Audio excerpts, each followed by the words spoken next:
Hello dear, চলো শুরু করি আজকের ক্লাস। আজকে আমরা করব কোশ্চেন নাম্বার 28 থেকে। এর আগের ক্লাসগুলোতে আমরা কোশ্চেন নাম্বার 27 পর্যন্ত কমপ্লিট করে নিয়েছি। আজকে হবে 28 নাম্বার প্রশ্ন থেকে। দেখো বলে দিয়েছে, কোনো আসল চক্রবৃদ্ধি সুদের হারে 5 বছরে দ্বিগুণ হলে কত বছরে তা 8 গুণ হবে। 5 বছরে দ্বিগুণ হলে 8 গুণ হতে তার কত টাইম লাগবে, এটা বলে দিয়েছে 28 নাম্বার প্রশ্নে। একই রকমভাবে 29 নাম্বার প্রশ্নটা দেখো, সেখানেও একই জিনিস বলে দিয়েছে, কোনো আসল চক্রবৃদ্ধি সুদের হারে 5 বছরে দ্বিগুণ হলে কত বছরে তা 4 গুণ হবে। কন্ডিশনটা দুটো অঙ্কের ক্ষেত্রে সেম দেখতে পাচ্ছ, যে 5 বছরে দ্বিগুণ হয় যে কোনো অ্যামাউন্ট, আর প্রথম ক্ষেত্রে বলে দিয়েছে যে 8 গুণ হতে কত টাইম লাগবে, আর দ্বিতীয় ক্ষেত্রে বলে দিয়েছে যে 4 গুণ হতে কত টাইম লাগবে। এরকমভাবে আমাদের পরীক্ষায় কিন্তু যে কোনো কিছু আসতে পারে। এখানে যেমন 8 আর 4 গুণ বলে দিয়েছে, এটা 16 গুণ হতে কত টাইম লাগে এটাও বলতে পারে। এরকমভাবে বলে দিতে পারতো যে 32 গুণ হতে কত টাইম লাগে বা 64 গুণ হতে কত টাইম লাগবে। এরকমভাবে যে কোনো কিছু বলে দিতে পারে। আর এটা কিন্তু পরীক্ষার পয়েন্ট অফ ভিউ থেকে ভেরি ভেরি ইম্পর্টেন্ট অঙ্ক, খুব ভালো করে বুঝে নেবে, কারণ প্রায় পরীক্ষাতে এই ধরনের অঙ্ক আসতে দেখা যায়। তাই খুব ভালো করে বুঝে নেবে যে এই অঙ্ক কিভাবে খুব সহজে করা যেতে পারে। দেখো আমি বলছি 28 নাম্বার প্রশ্ন এবং 29 নাম্বার প্রশ্ন। ধরো তুমি 1 টাকা ইনভেস্ট করলে, 5 বছরের জন্য। যখন 5 বছর পার হয়ে গেল, এই 1 টাকা ইনভেস্ট করে 5 বছর যখন পার হয়ে গেল, তখন সেটা দ্বিগুণ হয়ে গেল। প্রশ্নে বলা আছে যে কোনো টাকা 5 বছরে সেটা দ্বিগুণ হয়। তাহলে যে কোনো টাকা, আমি 1 টাকা ধরে নিচ্ছি, এটা যে কোনো টাকা হতে পারে। তাহলে 5 বছরে দ্বিগুণ হয়, তাহলে 1 টাকা 5 বছরে দ্বিগুণ হলো মানে কত টাকা হয়ে গেল, তাহলে 2 টাকা হয়ে গেল। ক্লিয়ার ভাবে বোঝা যাচ্ছে। তাহলে একই রকম ভাবে এই 2 টাকা যদি পরবর্তী আরো 5 বছরের জন্য ইনভেস্ট করো, তাহলে 1 টাকা 2 টাকা হচ্ছে 5 বছর, এটা তো প্রশ্নেই বলা ছিল আর সেটাই আমি লিখলাম। এবার এই 2 টাকা যদি আরো 5 বছরের জন্য ইনভেস্ট করো পরবর্তী, তাহলে সেটা কত টাকা হয়ে যাবে। দেখো পরবর্তী 5 বছরের জন্য ইনভেস্ট করলে তাহলে সেটা কত টাকা হয়ে যাবে। এই 2 টাকা পরবর্তী 5 বছরের জন্য ইনভেস্ট করলে সেটা আবার ডবল হয়ে যাবে, দ্বিগুণ হবে বলেছে তো, যে 5 বছরে যে কোনো টাকা সেটা দ্বিগুণ হয়। তাহলে পরবর্তী 5 বছরেও আবার দ্বিগুণ হয়ে যাবে। মানে দ্বিগুণ যদি হয়ে যায় তাহলে টাকার পরিমাণটা কত হয়ে যাবে, এই যে 2 টাকা ইনভেস্ট করলাম পরবর্তী 5 বছরের জন্য, তাহলে 4 টাকা হয়ে যাবে। সিমিলারভাবে এই 4 টাকা যদি পরবর্তী 5 বছরের জন্য আবার ইনভেস্ট করো, পরবর্তী 5 বছরের জন্য যদি আবার ইনভেস্ট করো, তাহলে এটা আবার 8 টাকা হয়ে যাবে। এই 8 টাকা যদি পরবর্তী 5 বছরের জন্য আবার ইনভেস্ট করো, তাহলে 5 বছরের জন্য আবার ইনভেস্ট করলে তাহলে সেটা আবার 16 টাকা হয়ে যাবে। আর এই বিষয়টা এরকম ভাবেই চলতে থাকবে, মানে 5 বছরের জন্য ইনভেস্ট করলে সেই টাকাটা ডবল হয়ে যায়। এটাই বলে দেওয়া আছে আমার কন্ডিশন, যে কোনো টাকা 5 বছরের জন্য ইনভেস্ট করলে সেটা ডবল হয়ে যাচ্ছে। এবারে এইটাকে কাজে লাগিয়ে আমরা করব, এটাই হলো মেন কনসেপ্ট। এবারে দেখো আমায় বলে দিয়েছে, যেমন আমাকে বলে দিয়েছে 28 নম্বর প্রশ্নটা 8 গুণ হতে কত টাইম লাগবে। তাহলে ধরো তুমি এই যে 1 টাকা ইনভেস্ট করেছিলে, সেটা 8 টাকা হলো, তাহলে কত টাইম লাগলো দেখো, 5, 10, 15 বছর টাইম লাগলো। দেখলে কিভাবে করলাম, তাহলে 8 গুণ হতে কত টাইম লাগলো, 15 বছর টাইম লাগলো। যেমন 29 নম্বর প্রশ্নটা বলে দিয়েছে 4 গুণ হতে কত টাইম লাগলো, তাহলে 4 গুণ হতে কত টাইম লাগলো, দেখো 1 টাকা ইনভেস্ট করেছিলে, সেটা 4 টাকা হলো, কত বছর পরে গিয়ে 4 টাকা হলো, 10 বছর পরে গিয়ে। 10 বছর পরে গিয়ে 4 টাকা হলো, 8 টাকা হলো 15 বছর পরে গিয়ে, 16 টাকা হলো 20 বছর পরে গিয়ে। যদি তারপরেও বের করতাম, দেখো যদি তারপরে আবার 5 বছরের জন্য ইনভেস্ট করতাম, তারপরে 5 বছরের জন্য ইনভেস্ট করলে সেটা এই 16 টাকা ইনভেস্ট করলে সেটা 32 টাকা হয়ে যেত।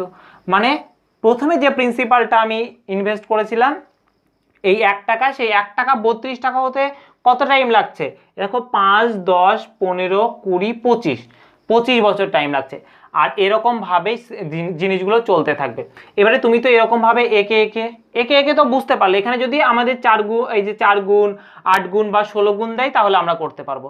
কিন্তু যদি দিয়ে দেয় আমাদের 64 গুণ, যদি দিয়ে দেয় তার থেকেও বেশি 100-র উপরে যদি দিয়ে দেয়, তাহলে কিভাবে খুব সহজে করতে পারি, দেখো এই বিষয়টা বলছি।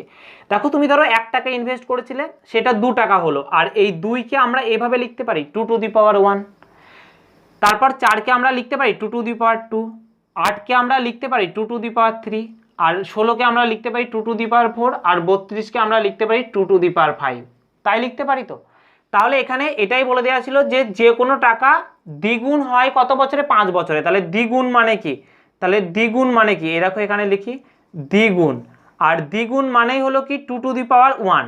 এই যে 1 টাকা 2 টাকা হলো, এখান থেকে বুঝে নিলে যে দ্বিগুণ মানেই হলো কি 2 টু দি পাওয়ার 1 হতে সময় লাগে কত বছর? 5 বছর। 5 বছর।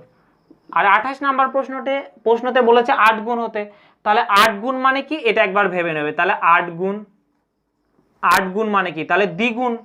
দ্বিগুণ হতে সময় লাগে 5 বছর, আর দ্বিগুণ তার মানে এটাকে কি করবে? 2 এর ঘাতে প্রকাশ করবে, 2 এর ঘাত। তার মানে 8 কে তুমি যদি ভাঙো এরকম ভাবে ভেঙে নিতে হবে। এটা যেহেতু দ্বিগুণ বলেছে, এটা কিন্তু 3 গুণ 4 গুণও বলা থাকতে পারে। 3 গুণ 4 গুণ বলা থাকলে তখন 3 এর ঘাতে প্রকাশ করতে হবে, 4 এর ঘাতে, মানে 3 কে নিধান করে তার পাওয়ার কত হবে সেটা বের করতে হবে। যদি এটা 3 গুণ বলা থাকতো, যদি 4 গুণ বলা থাকতো তাহলে 4 কে নিধান করে তার পাওয়ার কত হবে সেটা বের করতে হবে। কিভাবে সেটা আমি দেখো বলছি। ধরো 2 কে ভাঙবে, অবশ্যই 2 দিয়ে ভাঙতে হবে। 2 দিয়ে ভাঙলে 4, আবার 2 দিয়ে ভাঙলে 2, তাহলে এখানে দেখো 3টে 2 পেয়েছি। তার মানে 8 গুণকে আমরা লিখতে পারি 2 টু দি পাওয়ার 3। তাহলে 2 টু দি পাওয়ার 3 গুণ হতে হবে। তাহলে 2 টু দি পাওয়ার 3 হতে, মানে 2 টু দি পাওয়ার 1 হতে দেখো সময় লাগে 5 বছর। তাহলে 2 টু দি পাওয়ার 3 হতে সময় লাগবে কত? এখানে যেহেতু 3 আছে তাহলে এই 5 এর সঙ্গেও 3 গুণ হবে, মানে কত বছর? 15 বছর। বুঝতে পারলে? যদি এটা আমায় বলতো 32 গুণ হতে কত টাইম লাগবে, যদি তাই বলতো, ধরো 32 গুণ বলেছে, তাহলে কিভাবে করতাম? তাহলে 32 গুণ এক তো গেল, এরকম ভাবে একে একে করতে পারি। আর এরকম ভাবে যদি না একে করতে চাই, এরকম ভাবেও করতে পারি যে 32 গুণ। আর 32 গুণ মানে আমাকে ভেবে নিতে হবে যে 32 মানে কত, মানে 2 এর পাওয়ার কত করলে 32 হয় সেটা একবার ভেবে নেবে। যদি তোমার জানা থাকে তাহলে তুমি সব মুখে মুখে করতে পারবে, আর যদি না জানা থাকে এইভাবেও করে নিতে পারো। 2 এর পাওয়ার প্রকাশ করতে হবে, তাই 2 দিয়ে করবে, যে 16 দুগুণে 32, 2 দিয়ে করলে 8 দুগুণে 16, 2 দিয়ে করলে 4 দুগুণে 8, 2 দিয়ে করলে 2 দুগুণে 4, এরকম ভাবে 2 দিয়ে উৎপাদকে বিশ্লেষণ করে নিলে 32 কে। তাহলে দেখো 5টা 2 হলো, আর 5টা 2 মানে কি? 2 টু দি পাওয়ার 5। তাহলে 2 টু দি পাওয়ার 5 হতে সময় লাগে কত? এখানে 5 বছর, যেহেতু 2 টু দি পাওয়ার 1 হতে মানে 1 গুণ হতে 5 বছর টাইম লাগে, তাহলে 5 গুণ হতে আরো ইন্টু 5 করতে হবে, মানে 25 বছর টাইম লাগবে। বুঝতে পারলে? এরকম ভাবে এই প্রশ্নগুলো চলতে থাকে। যেমন কোশ্চেন নাম্বার 29, মানে 29 নাম্বার প্রশ্নতে কি বলেছিল? 4 গুণ হতে কত টাইম লাগবে। তাহলে 4 গুণ যদি বলে, এটা তো খুব একদমই ছোট বলেছে। 4 গুণ মানে কি? 4 গুণ মানে বুঝতে পারছো 2 এর স্কোয়ার 4, আর তাহলে 2 এর স্কোয়ার হতে সময় লাগে, তাহলে কি হবে? 5 ইন্টু 2, মানে কত বছর? 10 বছর। ক্লিয়ার হলো বিষয়টা? যেটা এই যে এরকম ভাবে এখানে যেহেতু বলেছিল যে দ্বিগুণ হতে সময় লাগছে 5 বছর, তাই 1 টাকা 2 টাকা হচ্ছে 5 বছরে, আর এরকম ভাবে কন্টিনিউ চলছে। 2 টাকা তাহলে 4 টাকা হবে পরবর্তী 5 বছরে। সেই 4 টাকা যদি আবার পরবর্তী 5 বছরের জন্য ইনভেস্ট করি 8 টাকা হবে। এই 8 টাকা যদি পরবর্তী 5 বছরের জন্য ইনভেস্ট করি 16 টাকা হবে। আর এরকম ভাবেই বিষয়গুলো চলতে থাকবে। এবারে যেটা বলবে, যেমন এখানে 8 গুণ বলেছিল 28 নাম্বার প্রশ্নে, তাহলে 1 টাকা 8 টাকা হচ্ছে মাঝে কতগুলো 5 বছর যাচ্ছে? একটা, দুটো, তিনটে 5 বছর যাচ্ছে। আর 3টে 5 মানে কি? 15 বছর তাহলে পার হয়ে গেল। তাহলে 1 টাকা দেখো 8 টাকা হতে 15 বছর টাইম লাগছে। আর 29 নাম্বার প্রশ্নে বলেছিল যে 1 টাকা 4 টাকা হতে কত টাইম লাগবে। দেখো 1 টাকা 4 টাকা হতে এই যে 5 আর এই 5, 10 বছর টাইম লাগছে। ক্লিয়ার ভাবে বুঝতে পারলে? দেখো সিমিলার আমি আরো দুটো অঙ্ক বলছি, এই দুটো অঙ্ক আমায় করে বলবে। প্রথমে নিজেরা চেষ্টা করবে, আমি যে দুটো অঙ্ক এবারে বলবো তারপর আমার সঙ্গে মিলিয়ে নেবে। যদি এই যে এখানে যেমন 8 গুণ আর 4 গুণ বলেছে অল্প টাইম ছিল, এখানে আমি যেমন 32 গুণ এক্সাম্পল দিলাম। এবার এটা যদি আরো বেশি গুণ থাকে, এরকম আসা বেশি গুণ দিয়ে প্রশ্ন আমি তোমাদেরকে বলছি, সেই প্রশ্ন দুটো আমাকে করে বলো।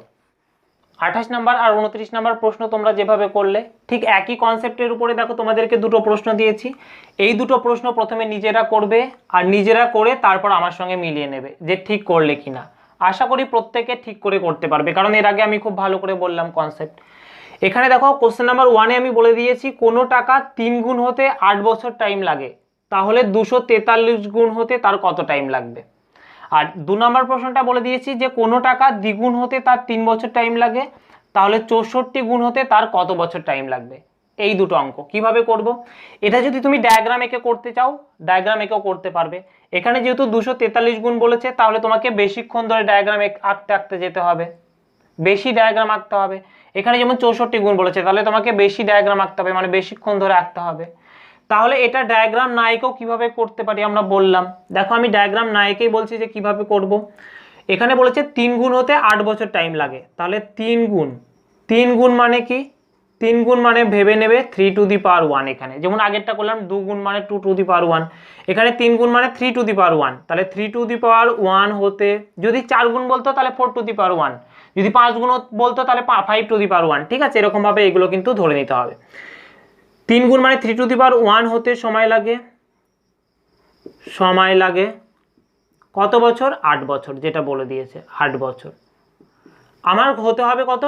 243 গুণ, তাহলে 243 গুণ মানে কত? 3 টু দি পাওয়ার কত? এটা আগে এটা ভেবে নিতে হবে যে 243 মানে 3 টু দি পাওয়ার 5। তোমার যদি জানা থাকে তাহলে বলতে পারবে, আর যদি না জানা থাকে তাহলে কিভাবে বের করবে? দেখো আমি বের করার প্রসেস বলে দিচ্ছি। এই যে 243কে তুমি 3 দিয়ে উৎপাদকে বিশ্লেষণ করবে, যেহেতু 3-এর ঘাতে প্রকাশ করবে, তাই 3 দিয়ে তুমি উৎপাদকে বিশ্লেষণ করবে। তো প্রথমে 3 8 24, 3 1 3, আবার যদি 3 দিয়ে দাও তাহলে দেখো 27, আবার 3 দিয়ে দিলে 9, তারপরে আবার 3 দিয়ে দিলে 3, তাহলে এখানে মোট কতগুলো 3 হলো? দেখো 5টা 3, আর 5টা 3 মানে কি? 3 টু দি পাওয়ার 5, 5টা 3, এটাই তো বোঝায়। তাহলে 5 to the power 3 to the পাওয়ার 5 হতে সময় লাগে তাহলে কত? এখানে যেহেতু 3-এর পাওয়ার 5 হয়ে গেল, তাহলে এখানে বছরটা কি হয়ে যাবে? 5 গুণ বছর বেশি লাগবে, মানে 5 8 40 বছর লাগবে। তাহলে প্রথমটার অ্যান্সার হয়ে যাবে 40 বছর। 243 গুণ হতে তার টাইম লাগবে 40 বছর। দেখলে ডায়াগ্রাম না এঁকে এটা মুখে মুখেই করতে পারবে, এরকমভাবে লিখতেই হবে না। হবে কি না বুঝতে পারছো? একই রকমভাবে যদি এইটা করার চেষ্টা করি, বুঝতে পারলে কি এটা কি করলাম আমি আরেকবার বলি। এখানে যেহেতু 3 গুণ হতে 8 বছর টাইম লেগেছে, তাই লিখলাম 3 টু দি পাওয়ার 1 হতে সময় লাগছে 8 বছর, আর 243 গুণ হতে হবে, আর 243 গুণ মানে 3 টু দি পাওয়ার 5, তাহলে 3 টু দি পাওয়ার 5 হতে সময় লাগবে 5 8 40। এটা যেহেতু পাওয়ার 5 হয়ে গেল, তাহলে এই 5টা বছরের সঙ্গে গুণ হয়ে 5 8 40 বছর হয়ে যাবে। ক্লিয়ার হলো বিষয়টা? চলে আসো এই অঙ্কটাতে। এখানে বলে দিয়েছে দ্বিগুণ, আর দ্বিগুণ মানে কি ভাববে এবারে? 2 টু দি পাওয়ার 1। আমি বললাম যত গুণ বলবে, যদি বলতো 3 গুণ, যদি 4 গুণ বলে বললাম 4 টু দি পাওয়ার 5, এখানে যখন 3 গুণ বলেছিল তাই 3 টু দি পাওয়ার 1। এর আগে আমি দেখিয়েছি যখনই দ্বিগুণ বলবে 2 টু দি পাওয়ার 1, তাহলে দ্বিগুণ যেহেতু বলেছে তাই 2 টু দি পাওয়ার 1 হয়। 2 টু দি পাওয়ার 1 হয় কত বছরে? 3 বছরে। আর আমাকে হতে হবে 64 গুণ, আর 64 গুণ মানে কি? 2 টু দি পাওয়ার 6। যদি তোমার জানা থাকে তাহলে সরাসরি লিখতে পারবে, আর যদি না জানা থাকে তাহলে আমি তোমাদের বের করার প্রসেস বলে দিলাম যে 64কে উৎপাদকে বিশ্লেষণ করবে 2 দিয়ে, অবশ্যই শুধুমাত্র 2 দিয়ে যদি করো দেখো তাহলে 32, আবার 2 দিয়ে করলে 16, আবার 2 দিয়ে করলে 8, আবার 2 দিয়ে করলে 4, আবার 2 দিয়ে করলে 2, তাহলে দেখো 1 2 3 4 5 6, 6টা 2 হয়েছে, আর 6টা 2 মানে 2 টু দি পাওয়ার 6। তাহলে 2 টু দি পাওয়ার 6 হতে তার টাইম লাগবে 3 ইন্টু 6 করতে হবে। এখানে যেহেতু 2 এর পাওয়ার 6 হয়ে গেল, তাই এই 6 3-র সঙ্গে গুণ হয়ে 3 ইন্টু 6 মানে 18 বছর। 18 বছর টাইম লাগবে। বুঝতে পারলে আগের দুটো অঙ্ক আর এই দুটো অঙ্ক? এই 4টে অঙ্ক কিন্তু ভেরি ভেরি ইম্পর্টেন্ট অঙ্ক প্রত্যেকটা পরীক্ষার পয়েন্ট অফ ভিউ থেকে, তাই খুব ভালো করে মনে রাখবে কিন্তু যে কিভাবে করলাম বা কিভাবে অঙ্কগুলো করতে হবে, এর ব্যাকগ্রাউন্ড কনসেপ্ট কি। ক্লিয়ার হয়ে গেছে আশা করি। চলে আসি এবার পরবর্তী অঙ্ক। নেক্সট কোশ্চেন নাম্বার 30 বলে দিয়েছে কোনো মূলধন চক্রবৃদ্ধি সুদে 1 বছরে ও 2 বছরে সুদে মূলে যথাক্রমে 650 টাকা ও 676 টাকা হলে আসল কত টাকা। এখানে আমাকে বলে দিয়েছে যে কোনো টাকা ইনভেস্ট করার পর সেই টাকা যখন 1 বছর পরে দেখলাম তখন 650 টাকা হয়েছে, যখন 2 বছর পরে দেখলাম 676 টাকা হয়েছে, তাহলে প্রিন্সিপাল কত, আসল কত, এটা বের করতে হবে। দেখো কিভাবে করব, এটাও কিন্তু খুব গুরুত্বপূর্ণ অঙ্ক। কিভাবে করতে পারি দেখো, ধরো আমি পি টাকা ইনভেস্ট করলাম, এই পি টাকা ইনভেস্ট করে আমি যখন 1 বছর পরে যখন দেখছি, 1 বছর পরে যখন দেখছি তখন দেখছি পি টাকাটা 650 টাকা হয়ে গেছে। আর এই পি টাকাটা ইনভেস্ট করার পর যখন আমি 2 বছর পরে দেখছি সেই টাকাটা, 2 বছর পরে আমি যখন দেখলাম তখন দেখলাম 676 টাকা হয়ে গেছে। পি টাকাটা যখন 1 বছর পরে দেখলাম তখন দেখলাম 650 টাকা হয়ে গেছে, আর এই পি টাকাটা যখন 2 বছর পরে দেখলাম তখন দেখলাম 676 টাকা হয়ে গেছে। এটা যেহেতু চক্রবৃদ্ধি সুদ, আর চক্রবৃদ্ধি সুদের উপরে সুদ পাওয়া যায়, তাহলে আমায় বলো এই যে 650, এই পি থেকে 650 হলো, এটাতে 1 বছর টাইম নিল, তাহলে 650 থেকে 676 হলো, এটা কতটা টাইম নিল? তাহলে 650 থেকে 676 হলো, যেহেতু পি টাকা 2 বছর পরে 676 হলো, আর 650 যেহেতু 1 বছর পরে হয়েছিল, তাহলে আমি এই টাইমটাকে কি 1 বছর বলতে পারি? তাহলে এই টাইমটাকেও আমরা 1 বছরই বলবো।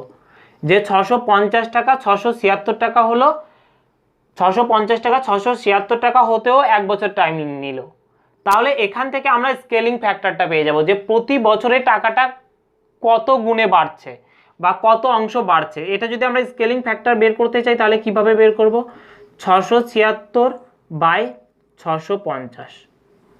এখানে যদি আমি 26 দিয়ে ক্যান্সেল করি, দেখো এটাকে 26 দিয়ে করলে এটা 26 হয়ে যাবে, আর এটাকে যদি 26 দিয়ে করি তাহলে এটা 25 হয়ে যাবে। তাহলে দেখো এখানে স্কেলিং ফ্যাক্টরটা পেয়ে গেলাম 26 বাই 25। মানে এটাই বলতে চাইছি যে এই স্কেলিং ফ্যাক্টর মানে কি, যে কোনো টাকা আমি যদি ইনভেস্ট করি সেটা 1 বছর পরে এত গুণ হয়ে যাবে, ওই প্রিন্সিপালের এত গুণ হয়ে যাবে, সুদ আসল সহ, সুদ আসল সহ টাকার পরিমাণ হয়ে যাবে প্রিন্সিপালের এত গুণ। তাই তো দেখো 650, 650-এর তুমি যদি এত গুণ করো আবার দেখো 676 ফিরে পাবে। তাই নয় কি? 650-কে 26 বাই 25 দিয়ে গুণ করো তাহলে 676 ফিরে পাবে। এটার থেকে এটাই বোঝাচ্ছে যে আমি যদি 25 ইউনিট টাকা ইনভেস্ট করি তাহলে 26 ইউনিট হিসেবে ফেরত পাই 1 বছর পরে। 1 বছর পরে যদি আমি 25 ইউনিট টাকা 1 বছরের জন্য আমি যদি 25 ইউনিট টাকা ইনভেস্ট করি তাহলে 1 বছর পরে সেটা 26 ইউনিট হিসেবে ফেরত পাই, সুদ আসল সহ। তাহলে এখানে যদি রেট পার্সেন্টেজ বের করতে বলতো তাহলে দেখো এখান থেকে রেট পার্সেন্টেজ বের করতে পারতাম। আমাকে যেটা বের করতে হবে না, আমি দেখাচ্ছি। এখানে যেহেতু টাইমটা 1 বছর আছে তার জন্যই কিন্তু আমরা রেট পার্সেন্টেজ এরকমভাবে বের করছি। যদি 2 বছর 3 বছর থাকতো তাহলে কিন্তু আলাদা প্রসেস হতো, তাহলে কিন্তু আলাদা পদ্ধতিতে বের করতাম। এখানে দেখো 1 বছর যেহেতু বলেছে তাই 25 টাকা ইনভেস্ট করে 1 বছরে কত টাকা সুদ পাওয়া যায়? 1 টাকা সুদ পাওয়া যায়। তাহলে 1-এর 25 মানে বুঝতে পারছো যে কত পার্সেন্ট? 1-এর 25 মানে 4%। মানে একে তুমি যদি 100 দিয়ে গুণ করে দাও, একে যদি ইন্টু 100 করে দাও, দেখো আমি বলি, একে যদি ইন্টু 100 করে দাও তাহলে এই 100 দিয়ে এই 25 দিয়ে 100 গেলে 4, মানে 4% হয়ে যাবে রেট অফ ইন্টারেস্ট, যেটা আমাকে বের করতে বলেনি এখানে। আমি তবুও তোমাদেরকে দেখালাম যে পরীক্ষায় যদি চলে আসে তাহলে আমরা বের করতে পারবো। তাহলে আমরা এখানে বুঝে গেলাম যে স্কেলিং ফ্যাক্টরটা প্রতি বছর এটা 26 বাই 25 গুণ হিসেবে বাড়ে। তাহলে আমাকে পি এর মান বের করতে হবে। তাহলে দেখো এই পি থেকে 650 টাকা হলো, এটাও তো 1 বছরের জন্য। তাহলে কি আমি এখানে এইভাবে বলতে পারি যে পি টাকা ইনভেস্ট করার পর সেটা 26 বাই 25 গুণ হয়ে সেই টাকাটার পরিমাণই 650 টাকা হলো? এটা তো বলতেই পারি, তাই না? কারণ পি টাকা 1 বছর পরে সেটা 650 টাকা হলো সুদ আসল সহ। তাহলে আর আমরা জানি প্রতি বছর সুদ আসলে কত গুণ বেড়ে যায়, মানে কোনো প্রিন্সিপাল কত গুণ হয়ে যায়? 26 বাই 25 গুণ হয়ে যায়। তাহলে পি ইন্টু 26 বাই 25 যেটা হয়ে যাবে এটা, যেটা হয়ে যাবে এই ভ্যালুটা। এবার যদি এখানে করি তাহলে এইটা দিয়ে এটাকে যদি আমি ক্যান্সেল করে দিই তাহলে দেখো 25ই হবে। আর তাহলে পি এর ভ্যালু কী হয়ে যাবে? 25 ইন্টু 25 মানে 625, যেটা আমাদের অ্যান্সার হয়ে যাবে। ক্লিয়ার হলো বিষয়টা? এটা হলো 30 নাম্বার প্রশ্ন, যেটা দেখো কোন অপশনে আমাদের অ্যান্সার রয়েছে 625, অপশন সি হয়ে যাবে আমাদের সঠিক অ্যান্সার, অপশন সি। বুঝতে পারলে তো কিভাবে করলাম? এই বিষয়টা মনে রাখবে যে এখানে টাইমটা যেহেতু 1 বছর ছিল তাই এখানে কিন্তু একবারই গুণ করলাম, মানে একবারই 26 বাই 25 দিয়ে গুণ করলাম। যদি এটা 2 বছর থাকতো তাহলে কিন্তু এটা দুবার দিয়ে গুণ করতাম, দুবার 26 বাই 25 দিয়ে গুণ করতাম। এই বিষয়টা কিন্তু ভালো করে খেয়াল রাখতে হবে। দেখো পরবর্তী অঙ্কের মধ্যে দিয়ে আমি বলছি, চলে আসো কোশ্চেন নাম্বার 31। দেখো পরের প্রশ্ন একই রকম ভাবে দিয়েছে, বলে দিয়েছে কোনো মূলধন চক্রবৃদ্ধি সুদে 2 বছরে ও 3 বছরে সুদে মূলে যথাক্রমে 4840 ও 5324 টাকা হলে সুদের হার নির্ণয় করো। এখানে আমাকে সুদের হার অর্থাৎ রেট পার্সেন্টেজ বের করতে বলেছে, যেটা আমি তোমাদের আগে দেখালাম কিভাবে বের করতে পারি, আমরা ক্লিয়ারভাবে দেখে নিয়েছো। দেখো আমি করি অঙ্কটা। ধরো তুমি পি টাকা ইনভেস্ট করলে, সেই পি টাকা যখন 2 বছর পরে দেখছো, যখন 2 বছর পরে দেখছো তখন দেখলে পি টাকা হয়ে গেল কত?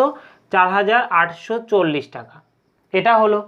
আর এই পি টাকাটা তুমি যখন 3 বছর পরে দেখছো, মানে 3 বছরের জন্য যখন ইনভেস্ট করছো তখন দেখলে সেই টাকাটা হয়ে গেল 5324 টাকা। তাহলে আমায় এটা বলো, এই যে 4840 থেকে 5324 হতে কত টাইম লাগলো?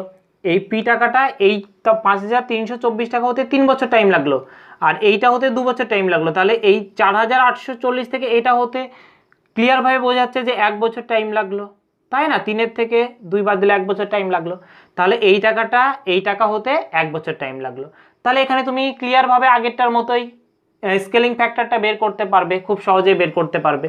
কিভাবে বের করবে? এই যে 5324/4840 এরকমভাবেও লিখতে পারো, বা এটাও করতে পারো। একদিকে ধরো তুমি সাম লিখলে, কারণ এই যে তৃতীয় বছরে, এটা তো 3 নম্বর বছর, 3 নম্বর বছর আগে মানে দ্বিতীয় বছর শেষে, এটা হলো দ্বিতীয় বছর শেষের সুদ আসল। আর তৃতীয় বছরের কি, তৃতীয় বছরের এটাই তো আসল, তাই না? এটাই তো তৃতীয় বছরের আসল। আর তৃতীয় বছরে এই আসল টাকাটা ইনভেস্ট করার পর তৃতীয় বছর শেষে এইটা আবার সুদ আসল সহ ফেরত পাওয়া গেল। তার জন্য একদিকে তুমি সাম লিখলে, আর একদিকে তুমি লিখলে অ্যামাউন্ট। সাম মানে প্রিন্সিপাল মানে আসল, আরেকদিকে লিখলে অ্যামাউন্ট। প্রথমে এই যে তৃতীয় বছরে মানে 3 নম্বর বছরে তুমি যখন 4840 টাকা ইনভেস্ট করলে, তখন 3 নম্বর বছর শেষে এত টাকা হিসেবে ফেরত পাওয়া গেল। এবারে তুমি এটাকে ক্যান্সেল করলে এরকমভাবে লিখেও ক্যান্সেল করতে পারতে, যেটা আমি আগেরটাই করলাম। এখানে যদি এবারে 11 দিয়ে ক্যান্সেল করি, দেখো 4 11 44 বাজবে, 4 11 44 0। এখানে যদি 11 দিয়ে করো তাহলে 4 11 44, 6 আর 3 9, 8 11 88, 4 11 44। তারপর আবার তুমি কত দিয়ে 44 দিয়ে ক্যান্সেল করতে পারো। এবার 44 একে 44 0, আর এটাকে 44 দিয়ে ক্যান্সেল করলে 44 একে 44, 44 একে 44 11। বুঝতে পারলে? এখানেও যদি ক্যান্সেল করতে দেখো, এখানেও উপরে 11 হতো আর নিচে 10 হতো। যেরকমভাবে ভাববে, আমাদের ভাবনা ডিপেন্ড করবে যে এখানে 10 হবে। আমাদের ভাবনা, আমরা যেভাবে ভাববো সেভাবেই আমরা অঙ্ক করতে পারবো, তাই না? এখানে তাহলে 10 টাকা ইনভেস্ট করে সেটা 11 টাকা হিসেবে ফেরত পাওয়া যাচ্ছে। মানে এখানে স্কেলিং ফ্যাক্টরটা কি 11/10। আর 11/10 যদি স্কেলিং ফ্যাক্টর হয়, এর থেকে কি বোঝায় আমি বললাম যে 10 ইউনিট টাকা আমরা যদি ইনভেস্ট করি, সেই টাকাটা 1 বছর পরে সেটা সুদ আসল সহ 11 ইউনিট হয়ে যায়। তাহলে সুদ কত হয়? 1 ইউনিট। তাহলে বুঝতে পারছো সুদ হচ্ছে 1 ইউনিট। তাহলে তোমাকে বের করতে বলেছে রেট পার্সেন্টেজ। তাহলে রেট পার্সেন্টেজ কি হবে? 10 ইউনিট তুমি যখন ইনভেস্ট করছো সেখানে 1 ইউনিট সুদ পাওয়া যাচ্ছে, মানে 1/10। আর 1/10 মানে 10%। এটা তো সবারই জানা আছে যে রেট অফ ইন্টারেস্ট, তাহলে এখানে হয়ে যাবে 10%। আর 1/10 ফ্র্যাকশন ভ্যালু যদি প্রত্যেকেরই জানা আছে আশা করি, এই যে এরকমভাবে বেরোচ্ছে যে 1/10কে যখনই পার্সেন্টে প্রকাশ করবে 100 দিয়ে গুণ করবে। যে কোনো জিনিসকে যখনই কোনো ভগ্নাংশকে যখন শতকরায় প্রকাশ করতে চাইবে, তখন তাকে 100 দিয়ে গুণ করবে, ব্যাস, আর কিছু নাই। তাহলে 1/10 ভগ্নাংশকে আমি শতকরায় প্রকাশ করলাম, তো 100 দিয়ে গুণ করলাম, মানে দেখো 10% হয়ে গেল। আর যেটা আমাদের অ্যান্সার হয়ে যাবে। কোন অপশনে রয়েছে দেখো, এটা 31 নম্বর প্রশ্ন, অপশন এ তে রয়েছে আমাদের সঠিক অ্যান্সার। অপশন এ হয়ে যাবে আমাদের সঠিক অ্যান্সার। বুঝতে পারলে ক্লিয়ার ভাবে? এখানে আমাকে যদি প্রিন্সিপাল বের করতে বলতো তাহলে কিভাবে করতাম? এখানে তো রেট পার্সেন্টেজ বের করলাম, যদি প্রিন্সিপাল বলতো তাহলে কিভাবে করতাম? এখানে দেখো এই পি টাকাটা, এই যে এই টাকাটা হচ্ছে, এখানে কিন্তু 2 বছর টাইম নিয়েছে। তাহলে প্রিন্সিপাল এর প্রত্যেক বছর আমরা জানি স্কেলিং ফ্যাক্টরটা 11/10, তাহলে পি টাকা 11/10 টাকা হয়ে যাবে প্রথম বছর। এটা 1 বছরের জন্য, যেহেতু 2 বছর বলেছে, আমি তোমাদের প্রথমেই বললাম যেহেতু 2 বছর বলেছে, তাই এই 11/10 এটা 2 বার গুণ করতে হবে। এই যে টাকা, এটা এই পি টাকাটা এত টাকা হলো, 2 বছর পরে সুদ আসল সহ এত টাকা হলো। আর যে টাকার পরিমাণটা এখানে বলে দেওয়া আছে 4840, এইটা। এবারে এটাকে ক্যালকুলেশন করলে এখানে পি এর ভ্যালু বেরিয়ে যাবে। বুঝতে পারলে কিভাবে করতে হবে? এটা নিজেরা করবে যে পি এর ভ্যালু কত হচ্ছে। আমার এই প্রশ্নটার অ্যান্সার হয়ে যাবে কত পার্সেন্ট? 10%। ক্লিয়ার ভাবে বুঝতে পেরেছো? চলে আসো পরবর্তী কোশ্চেন 32। নেক্সট চলে আসো কোশ্চেন নাম্বার 32, যেটা একই রকম অঙ্ক। বলে দিয়েছে কোনো মূলধন চক্রবৃদ্ধি সুদে 3 বছরে ও 4 বছরে সুদে আসলে যথাক্রমে 2400 ও 2520 টাকা হলে সুদের হার কত? আগেরটার সিমিলার অঙ্ক, প্রথমে নিজেরা ট্রাই করো, তারপরে আমার সঙ্গে মিলিয়ে নেবে। এখানে বলে দিয়েছে যে ধরো আমি পি টাকা ইনভেস্ট করলাম, সেই পি টাকা যখন 3 বছর পর দেখছি তখন সেটা 2400 টাকা হয়ে যাচ্ছে। আবার ওই পি টাকায় যখন আমি 4 বছর পরে দেখছি তখন সেটা হয়ে যাচ্ছে কত? 2520 টাকা।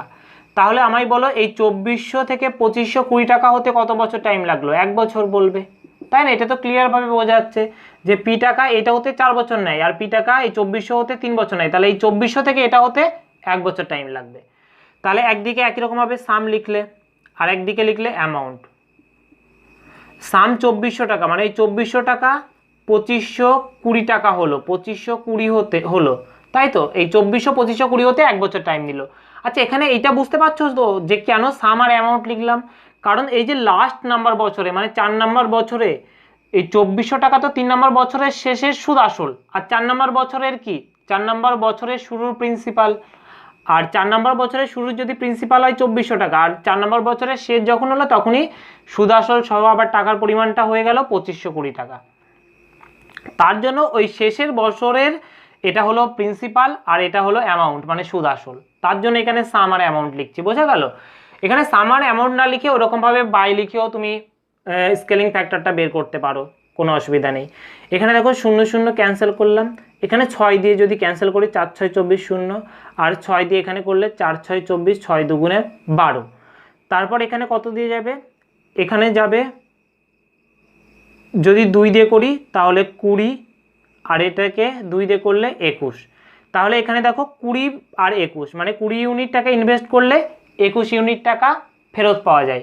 তাহলে এখানে স্কেলিং ফ্যাক্টরটা হয়ে গেল কি বলো, 21/20, 21/20 অর্থাৎ 20 ইউনিট টাকা ইনভেস্ট করলে 21 ইউনিট টাকা ফেরত পাওয়া যায়। মানে সুদ পাওয়া যাচ্ছে তাহলে কত, 1 ইউনিট সুদ পাওয়া যাচ্ছে। তাহলে রেট পার্সেন্টেজ কীভাবে বের করব, যে 20 ইউনিটে 1 ইউনিট সুদ, আর 1-এর 20 মানে 5%, বুঝতে পারছো তো, 1-এর 20 মানে 5%। আর আমি এইমাত্রই বললাম যে কোনো ফ্র্যাকশনকে যখনই আমরা শতকরায় প্রকাশ করব 100 দিয়ে গুণ করতে হবে। তুমি এরকম 100 দিয়ে গুণ করতে পারো। আর ফ্র্যাকশন ভ্যালু তো প্রত্যেকেরই জানা হয়েছে, 20 দিয়ে এটাকে করলে 5 মানে 5% আমাদের অ্যান্সার হয়ে যাবে। বুঝতে পারলে রেট পার্সেন্টেজ যেটা 5%, যেটা দেখো কোন অপশনে রয়েছে, অপশন সি হয়ে যাবে আমাদের সঠিক অ্যান্সার, অপশন সি। একই রকমভাবে এটাতে যদি আমাকে প্রিন্সিপাল বের করতে হয় তাহলে কিভাবে করব, এখানে দেখো প্রিন্সিপাল এই পি টাকা 2400 টাকা হতে 3 বছর টাইম নিল, তাই এই স্কেলিং ফ্যাক্টর যেটা 21/20 এটা কিন্তু 3 বার গুণ করতে হবে। এবারে যত বছর টাইম নেবে ততবার গুণ করতে হবে। তাহলে 21/20 এটা প্রথম বছরে হলো, দ্বিতীয় বছরে আবার সেই টাকাটা 21/20 গুণ হয়ে গেল, আবার তৃতীয় বছরে 21/20 গুণ হলো। আর তৃতীয় বছর শেষে টাকার পরিমাণটা যেহেতু বলে দেওয়া আছে তাই বাই কন্ডিশন দিয়ে এইটা ইকুয়াল টু এটা। তাহলে এখান থেকেই পি এর ভ্যালু বেরিয়ে যাবে, তাই না? এখান থেকেই একটা পি এর ভ্যালু বেরিয়ে যাবে, নিজেরা বের করবে, এটা আমি বের করছি না, এটা নিজেরা প্রত্যেকেই বের করতে পারবে।